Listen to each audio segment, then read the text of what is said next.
Assalamualaikum warahmatullahi wabarakatuh. Pagi ini Khazanah kembali menyajikan kepada Anda embun-embun ilmu yang terpendam dalam luasnya Khazanah Islam.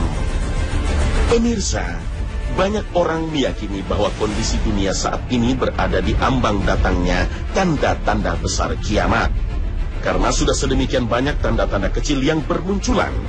Praktis, hampir seluruh tanda-tanda kecil kiamat yang disebutkan oleh Nabi SAW sudah muncul semua di zaman kita. Seperti menyerahkan amanah kepada orang yang bukan ahlinya, muncul para pendusta yang mengaku sebagai nabi, muncul wanita-wanita yang berpakaian namun hakikatnya telanjang, dan merebaknya perzinahan, dan lain-lain. Maka, kedatangan tanda-tanda besar kiamat hanyalah masalah waktu. Tanda besar pertama yang akan datang ialah keluarnya Dajjal. Namun berdasarkan hadis-hadis Nabi SAW, sebagaimana ditegaskan Imam Ibnu Katsir, sebelum munculnya Dajjal harus datang terlebih dahulu tanda penghubung antara tanda-tanda kecil dan tanda-tanda besarnya. Tanda penghubung itu adalah diutusnya Imam Mahdi ke muka bumi. Dia akan muncul dan dibaiat umat Islam. Dia muncul dan akan memimpin kaum muslim menegakkan keadilan dan menumpas kezaliman. Jika Imam Mahdi muncul, maka dunia telah memasuki babak baru yang menjadi tanda besar datangnya hari kiamat.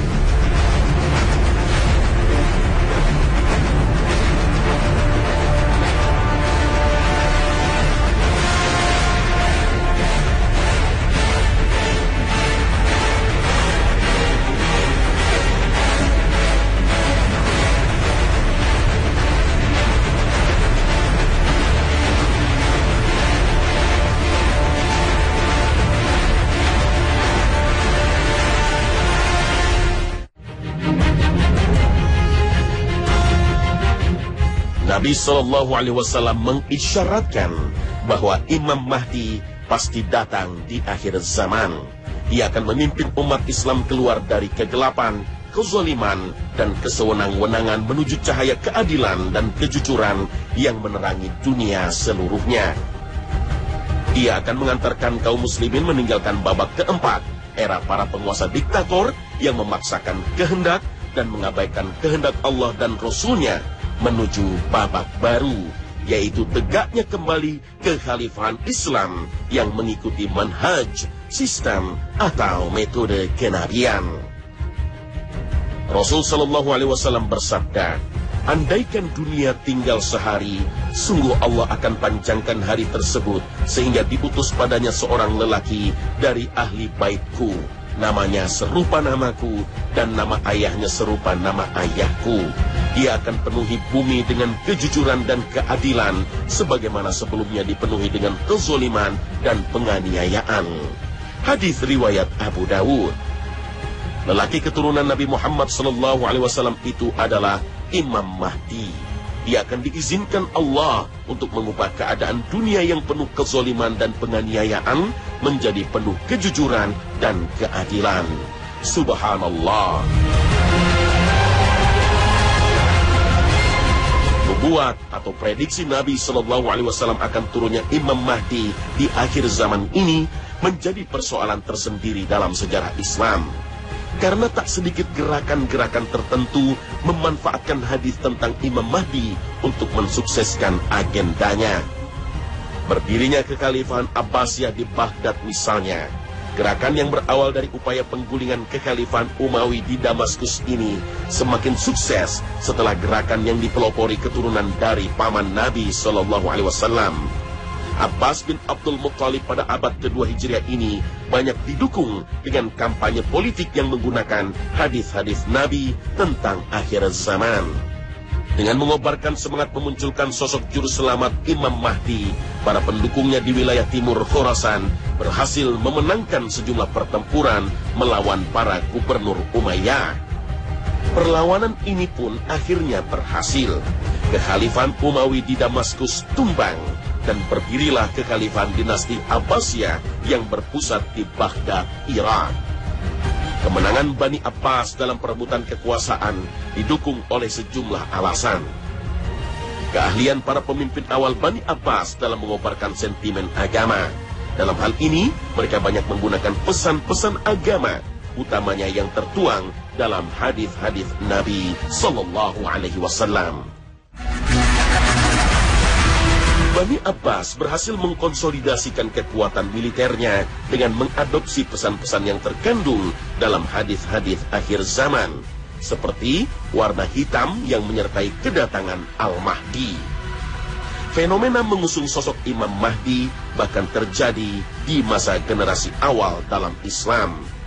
Pada masa fitnah terjadi di kalangan kaum muslimin pada masa Khalifah Utsman bin Affan dan Ali bin Abi Thalib radhiyallahu an, para penebar fitnah yang dipelopori Abdullah bin Saba memanfaatkan hadis-hadis tentang Imam Mahdi untuk memuluskan pergerakannya memecah umat muslim kala itu dengan menyebut sahabat mulia Ali bin Abi Thalib sebagai Imam Mahdi.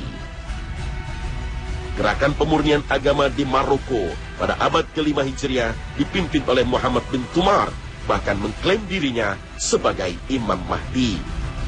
Ibnu Tumar dikenal sebagai salah seorang penggagas berdirinya dinasti Moha. Ibnu Tumar tadinya dikenal sebagai tokoh yang menginginkan perbaikan. Keinginannya untuk merubah masyarakat yang dianggapnya jauh dari sunnah sangat menggebu-gebu, terutama sepulangnya ia dari perjalanan menuntut ilmu. Konon, ia juga sempat belajar dari Imam Al-Ghazali. Hanya saja, cara yang ia gunakan cenderung kaku dan keras, sehingga seringkali menimbulkan konflik. Tabiatnya ini terus ia bawa ketika ia memimpin gerakan untuk merongrong dinasti Murabithah.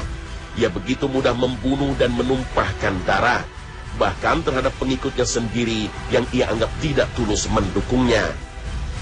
Imam Az-Zahabi menyebutkan, Ibnu Tumar pernah membunuh 70.000 orang dalam peristiwa yang disebut sebagai tamyiz atau semacam bentuk seleksi terhadap pengikutnya. Sosok lain yang mengaku sebagai Imam Mahdi bernama Muhammad bin Ahmad bin Abdullah. Sosok lain yang mengaku sebagai Imam Mahdi bernama Muhammad bin Ahmad bin Abdullah As-Sudani, sosok berpengaruh di Sudan. Ia mengaku sebagai Al-Mahdi pada saat berumur 38 tahun. Banyak penguasa dan kepala suku yang menerima ajarannya. Dia berpendapat orang yang ragu bahwa dirinya Al-Mahdi adalah orang yang telah kafir terhadap Allah dan Rasul-Nya. Tahun 1980 terjadi tragedi berdarah di Masjidil Haram. Kejadian ini dipicu oleh seorang Muhammad bin Abdullah Al-Qahtani yang mengaku sebagai Imam Mahdi. Ia datang ke Ka'bah, membunuh para penjaga, kemudian ia dibaiat oleh sekelompok orang dan berdiam di Masjidil Haram. Ia bersama kelompoknya akhirnya terbunuh dalam baku tembak dengan pasukan Arab Saudi. Bahkan belum lama ini, pertengahan 2015 lalu, pengakuan sebagai Imam Mahdi datang dari Muhammad bin Zubair Amir bin Abdullah asal Indonesia. Bersama 11 pengikutnya, pria ini dibaiat di depan Ka'bah. Tentu hal ini terinspirasi dari hadis tentang kemunculan Imam Mahdi yang kelak akan dibaiat di depan Ka'bah. Gerakan ini tak terdengar lagi setelah pria Indonesia ini ditangkap oleh pemerintah Arab Saudi.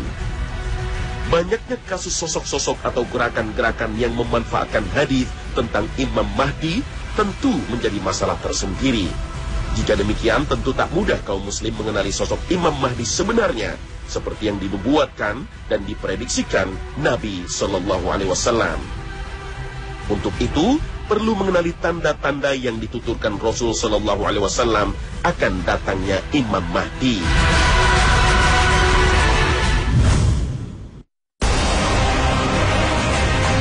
Lalu apa yang menandai kedatangan Imam Mahdi? Dalam sebuah hadis, Nabi Sallallahu Alaihi Wasallam memberikan gambaran umum indikasi kedatangan Imam Mahdi. Ia akan diutus ke muka bumi bila perselisihan antar manusia telah menggejala hebat dan banyak gempa-gempa terjadi. Kedua fenomena sosial dan fenomena alam ini telah menjadi semarak di berbagai negeri dewasa ini. Rasul Sallallahu Alaihi Wasallam bersabda, Aku kabarkan berita gembira mengenai Al-Mahdi yang diutus Allah ke tengah umatku ketika banyak terjadi perselisihan antar manusia dan gempa-gempa. Ia akan penuhi bumi dengan keadilan dan kejujuran, sebagaimana sebelumnya dipenuhi dengan kesewenang-wenangan dan kezaliman. Hadis riwayat Ahmad. Hadis ini bahkan memberikan gambaran pada kita bahwa kedatangan Imam Mahdi akan disertai 3 peristiwa penting. Pertama, perselisihan berkepanjangan sesudah kematian seorang pemimpin. Kedua, dibaiatnya seorang lelaki atau Imam Mahdi secara paksa di depan Ka'bah. Ketiga, terbenamnya pasukan yang ditugaskan untuk menangkap Imam Mahdi dan orang-orang yang berbaiat kepadanya. Allah benamkan seluruh pasukan itu, kecuali disisakan 1 atau 2 orang untuk melaporkan kepada penguasa zalim yang memberikan mereka perintah untuk menangkap Imam Mahdi. Rasul Shallallahu Alaihi Wasallam bersabda, akan terjadi perselisihan setelah wafatnya seorang pemimpin. Maka keluarlah seorang lelaki dari penduduk Madinah mencari perlindungan ke Mekah. Lalu datanglah kepada lelaki ini beberapa orang dari penduduk Mekah. Lalu mereka membaiat Imam Mahdi secara paksa. Maka ia dibaiat di antara rukun dengan makam Ibrahim di depan Ka'bah. Kemudian diutuslah sepasukan manusia dari penduduk Syam. Maka mereka dibenamkan di sebuah daerah bernama Al-Baida yang berada di antara Makkah dan Madinah. Hadis riwayat Abu Daud. Tak sedikit orang yang meyakini bahwa indikasi pertama telah terjadi, yaitu perselisihan dan kekacauan yang timbul sesudah wafatnya seorang pemimpin. Siapakah pemimpin yang wafat itu? Wallahu a'lam. Nabi Shallallahu Alaihi Wasallam tak pernah menyebut nama dan negerinya. Sekalipun kemudian para ulama kontemporer menduga-duga dengan menyebut beberapa penguasa saat ini, namun tentu tak bisa dipertanggungjawabkan kebenarannya. Sementara konflik, kekacauan dan peperangan-peperangan seperti yang terjadi di Suriah, Irak dan Palestina yang tak kunjung berakhir, apakah bisa diklaim sebagai pertanda datangnya Imam Mahdi seperti yang banyak diprediksi orang? Hal ini pun tentu tak ada yang bisa memberikan kepastian. Karena konflik kaum muslimin dan keberadaan pemimpin-pemimpin zalim selalu ada setiap zaman. Namun begitu, bila ketiga peristiwa seperti yang disebut Rasul Sallallahu Alaihi Wasallam telah terjadi, berarti umat Islam di seluruh penjuru dunia menjadi tahu bahwa Imam Mahdi telah datang diutus ke muka bumi. Panglima umat Islam di akhir zaman itu hadir, dan bila ini telah menjadi jelas, kaum muslimin pun terikat dengan pesan Nabi Sallallahu Alaihi Wasallam. Ketika kalian melihatnya, kehadiran Imam Mahdi, maka berbaiatlah dengannya walaupun harus merangkak-rangkak di atas salju, karena sesungguhnya dia adalah Khalifatullah Al-Mahdi. Hadits riwayat Abu Daud.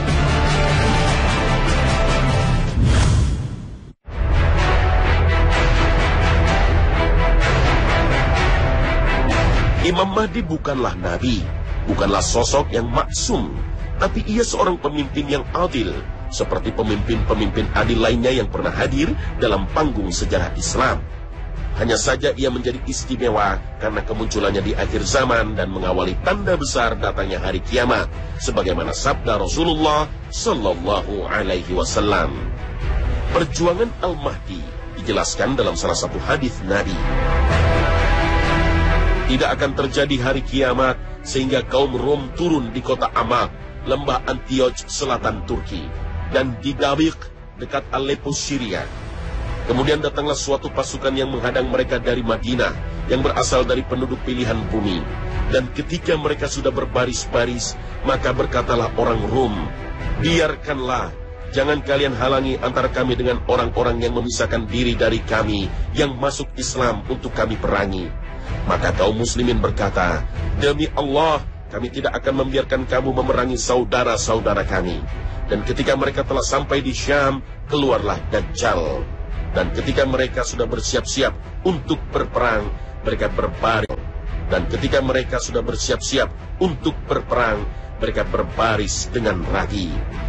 Tiba-tiba ketika waktu sholat sudah masuk, turunlah Nabi Isa bin Maryam. Hadis riwayat Muslim. Hadis ini memang tidak spesifik menyebut bahwa pasukan ini adalah pasukan Al-Mahdi. Tapi banyak para ulama menafsirkannya bahwa itu adalah Al-Mahdi dan pengikutnya. Dalil-dalil yang ada menunjukkan beberapa ciri dari Al-Mahdi, namanya Muhammad, persis seperti nama Rasulullah, dan nama bapaknya juga Abdullah. Dan ia adalah keturunan Rasulullah dari jalur Fatimah. Dalam beberapa hadis juga disebut ciri fisik beliau, yaitu berhidung mancung dan berdahi lebar. Rasulullah SAW bersabda, dunia tidak akan hilang atau tidak akan lenyap hingga seseorang dari ahlul baitku menguasai bangsa Arab. Namanya sama dengan namaku. Hadis riwayat Ahmad. Dan dalam riwayat lain disebutkan, namanya sama dengan namaku dan nama bapaknya sama dengan nama bapakku. Dalam hadis lain juga dinyatakan bahwa beliau dari keturunan Fatimah. Al-Mahdi berasal dari ahlul baitku, dari keturunan Fatimah. Hadis riwayat Ibnu Majah dan Abu Dawud. Sedangkan mengenai ciri fisik juga bisa kita lihat dari hadis berikut. Rasulullah SAW bersabda, Al-Mahdi dari keturunanku, dahinya lebar, hidungnya mancung. Dia akan memenuhi bumi dengan keadilan, sebagaimana bumi telah dipenuhi dengan kezaliman dan kelaliman sebelumnya. Dia akan berkuasa selama 7 tahun.